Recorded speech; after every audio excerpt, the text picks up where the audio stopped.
Hey guys, what's up? Kevincage back with another daily cryptocurrency video. Welcome to the channel. Like and subscribe if you like what you see, and let's get right into information today. And again, guys, please send me DMs, direct messages via Twitter if you want a lot faster of a response versus the email in the video description. So without further ado, right here, Rhythm Trader just pointing out all the money the Fed is pumping out. Remember in 2008, we saw $550 billion pumped out artificially into the system.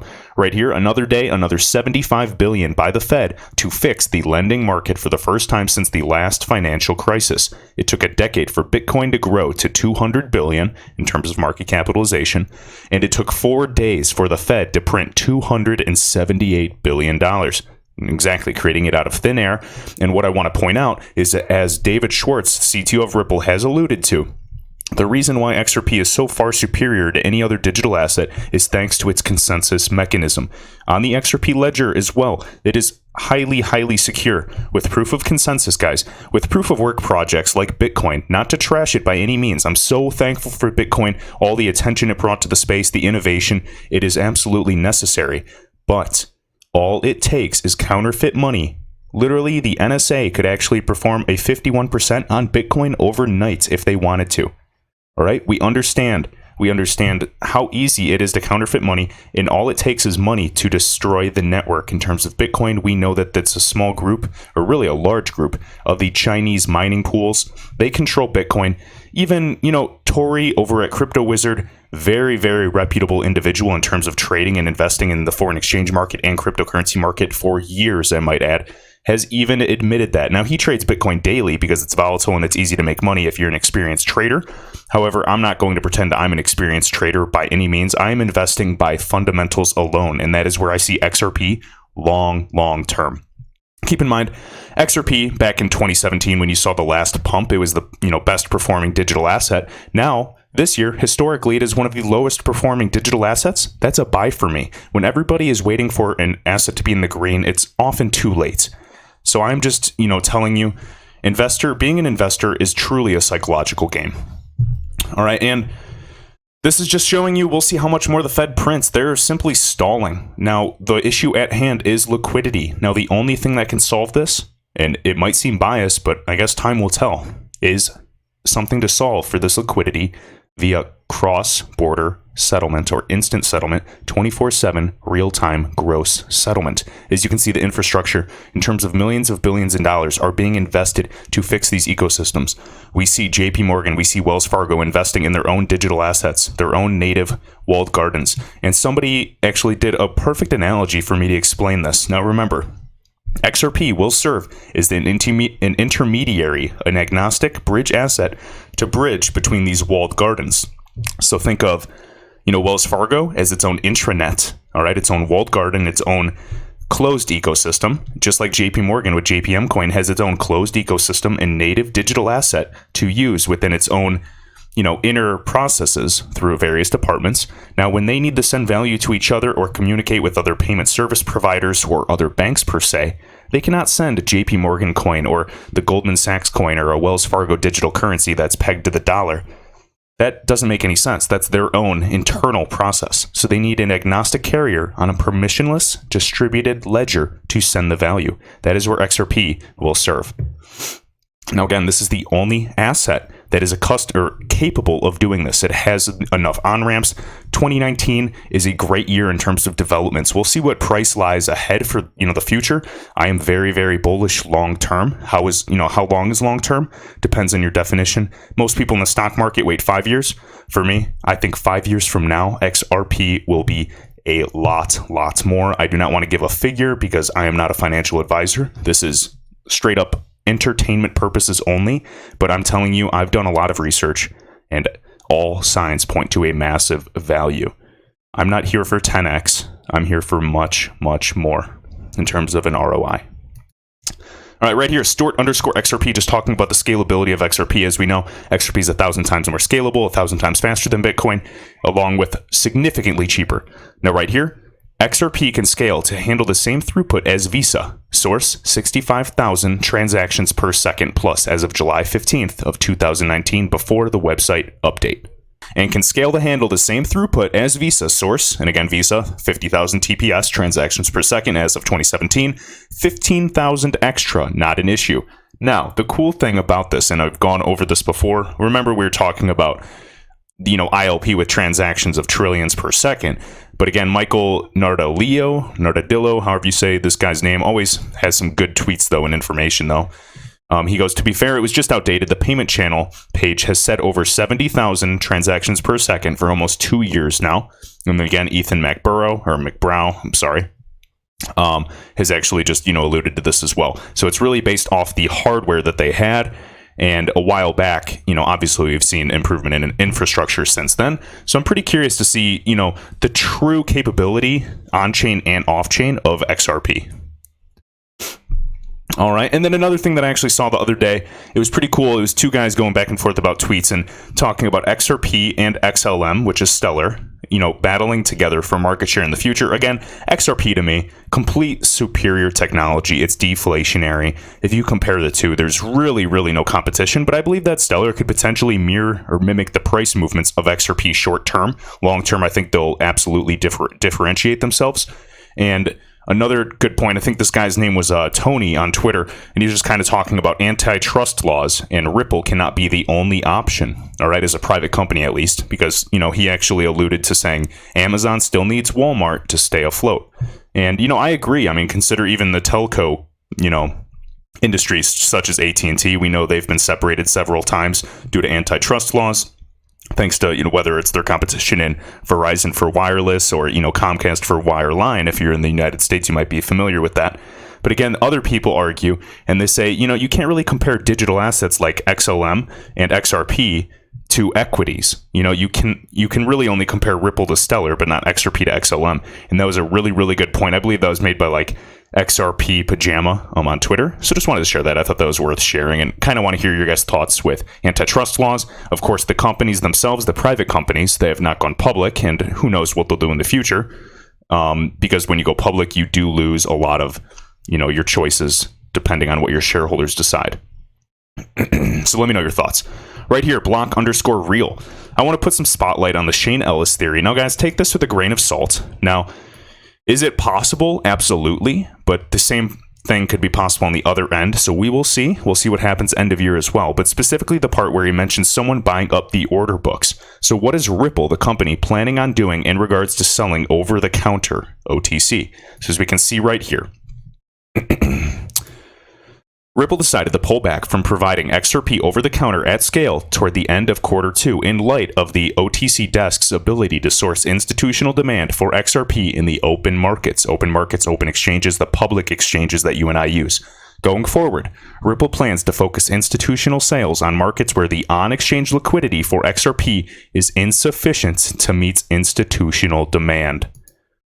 So we go on here, Bitrue order book, and this was back in the day, the Shane Ellis theory, currently shows 27 cents all the way to $1.49 per XRP, totals $47,000. So a mere $47,000 transaction on this single exchange would push the price of XRP to $1.49. Now, this was back in the day. We did not have as many on-ramps. Barriers to entry were very, very different. So it may be more now. I'd actually have to check the Bitrue order books today.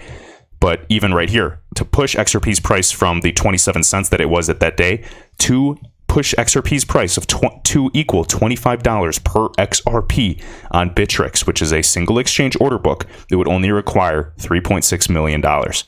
So at that point, transacting the $3.6 million would instantaneously push XRP's price to $25. Now, this might be outlandish, but mathematically speaking, this makes perfect sense. All right. Now, keep in mind, once it's at $25, there will be no more buyers because no one will want to buy XRP at 25 cents on Bitrue if on Binance XRP is selling for 27 cents. So what will happen is whether they're trading bots and automatic, algorithms, algos trading, they will instantaneously take all their XRP that's $25, sell it, or not sell it, but they'll buy others XRP on other exchanges and bring it over to Bitrue. And thanks to XRP's fast transaction time, They'll settle in hopefully 5 seconds, get to your account, and boom, they will purchase more and sell on Bittrex and completely do that arbitrage until the spreads slowly close in on themselves, and then all other exchanges will ideally mimic the same thing. And that is how, and I know Susie, she has had years of experience in all of the financial industries, especially in the foreign exchange market, and she really understands how these markets form and work and evolve over time. She even agrees that this would ideally happen. If you've not seen her videos, check her out on YouTube. Well-informed, great PowerPoint presentations. And if you're here to actually learn during these bearish markets, I highly recommend it. So her YouTube channel is Esoteric, one word, Trading Solutions, and her name is Susie. You can just type in esoteric trading and XRP. There's various videos on how XRP can be equivalent to $334 in a single trade, or different things, because again, Ripple could do this type of manipulation to eat through the order books and get XRP's price high so that it could be able to transact high value. Now, that may seem completely tinfoil hat, and obviously you don't want to invest on mere conspiracy theories, but an intelligent mind is able to tickle different ideas and entertain different ideas. Whether it's true or not, we will see what happens regardless as XRapid is adopted and XRP usage continues, whether the banks are hoarding it, holding it, or simply transacting it, along with us in cold wallets. XRP's base price, the ground floor price, will continue to rise thanks to utility, not just mere speculation. So the ground floor price, maybe 25 cents, maybe it'll never get below that 24 cent mark again. And then maybe a year from now, whether it's $3 or $10 or still maybe 50 cents, it'll never go below that because it's being used and transacted. So the ground floor is always rising. It is a deflationary asset as well, thanks to the minute burn rate to prevent spam on the network and prevent DDoS attacks, distributed denial of service attacks. There really is a method to the madness. All right, so to go further on this, right here, this gentleman, I think sometime near the end of Q3, which we're approaching, we will find out a few things. If Ripple really does direct over-the-counter sales to the open market, after all, they do sell millions of dollars worth of XRP every quarter, will we see $1 million buy order on a public exchange? That would, in my opinion, push the price to well over $1 at this point. How much of Shane's little theory is true about the events in number 1 does in fact happen? I think something interesting will happen. Nothing about XRP is looking bad right now. And agreed, long term, XRP is undervalued, period. I'm not looking to get a 12% return or 15 or even 20% return in a year. I'm looking long term and to get 100x returns. Not financial advice. Do your own research, but in my opinion, if you actually do true research, you'll come to the same conclusion.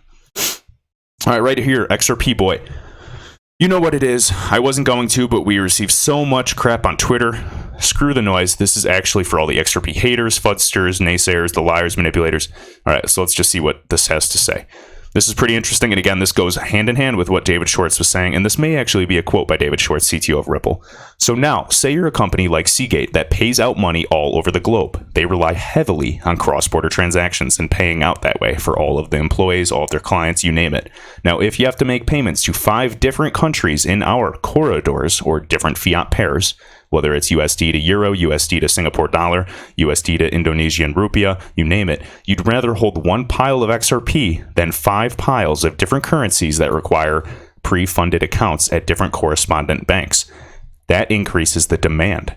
All right. Now, say you're a company like Apple with a huge pile of cash on hand. If you want to snap up other assets cheaply, you'll need to hold that asset the people selling want. If they're going into any of our corridors, any fiat pairs, they'll want XRP, so you would want to hold it. XRP can, serve all. So number 8, if that succeeds, it should massively increase the price of XRP. Absolutely, as we said last video, it's an intermediary asset. XRP is value agnostic. It will be able to transfer and bridge any walled gardens, period. All right. Now, a lot of people speculate, not only, single businesses, but even with Xpool, there's more clarification that is needed. There's various NDAs, and it is kind of fishy what's going on. But essentially, Xpool could potentially be a global pool of liquidity. Think of it as like the cloud, and you can access that when you need to source on-demand liquidity. I'm looking forward to Bob Way, Stephen Thomas, anybody really. I don't think Stephen Thomas would address it being with Coil, but really, David Schwartz or Bob Way to kind of address and give us a little more insight to what Xpool was, if it was merely a vision a few years ago, or if developments have actually really moved forward with it, and they're actually going to implement some type of product or service with this. And again, that is full speculation, but the information here still holds water. All right. Let me see here. All right. Right here, Bank XRP, this is cool. So the CME group is launching Bitcoin options early in 2020. Now remember, the halving is coming. This should dramatically increase the price of Bitcoin. Keep in mind, in terms of, a mere store value, I think XRP is the one to at least solve the payments issue for cross-border. Now, the two things that really cryptocurrency has been known to solve instantaneously, or at least right now at this point in society, is cross-border transactions and even web monetization. All right. With, smart contracts, I've already, explained the entire equation to create the internet of value in the past, so I don't need to repeat that. But right here, Bank XRP, CME Ventures, Ripple provides global financial settlement solutions to enable the world to exchange value like it already exchanges information, giving rise to the Internet of Value, or the IOV is what I always refer to it as. And this is literally on CME Group's website. We already know about Miguel Valles joining Ripple. Former executive at CME Group, had a really high position and was already guaranteed to really move up in the organization, but he left and became head of XRP markets, and he's been there for a while now. All right, Ripple is a privately funded company, as we know. It has closed 5 rounds of funding, which included 2 rounds of angel funding, 1 round of seed funding. CME, September 2016. As we can see, Series B funding. Standard Chartered, Accenture, and Accenture is helping all of these DLT companies for their digital transformation. Not only Ripple, we're talking R3 and Swift. SCB Digital Ventures, SBI Holdings, no surprise, Santander, CME Group, Seagate Technology, which is pretty fitting that we were just talking about Seagate. And again, revenue sources include professional services, native currency XRP, registered in Delaware originally. All right, big things ahead. If you can't see it yet, I don't know what to tell you. Right here, we're going to finish off with this. So Bank XRP, 7 to the researchers, I never had a chance to dig into this more. I don't have the time as I did, but I feel it should definitely look into much more. The 7 Asian market, now he was just kind of putting 7-Eleven for fun, I believe, has no correlation to my knowledge, so correct me if I'm wrong. But right here, so we're talking about SBI Group. SBI Holdings, as we've seen, they were one of the original seed funders, and they actually do, SBI at least holds a portion of Ripple, at least 10% of the company, to my knowledge. And right here, participating financial institutions in the Japan Bank SBI Holdings. So this is the Japan Bank Consortium, 61 banks. This is about 80% of the Japanese banking market. And as we can see here, 7 banks. So expanding to occupy 80% of the total deposits in major domestic banks and regional banks throughout the entire country. So guys, there are huge things. This was dated back to 2017. But if you see the connections, again, if you're actually tying it in and you actually watch the videos I put out, this will make sense to you. If this is a brand new video to you, I highly recommend you actually check out the other videos, or just follow me on Twitter and ask me a question. I'll try to get back to you and send you a source. But again, I'll do what I can when I can, and I appreciate your time. See you next time.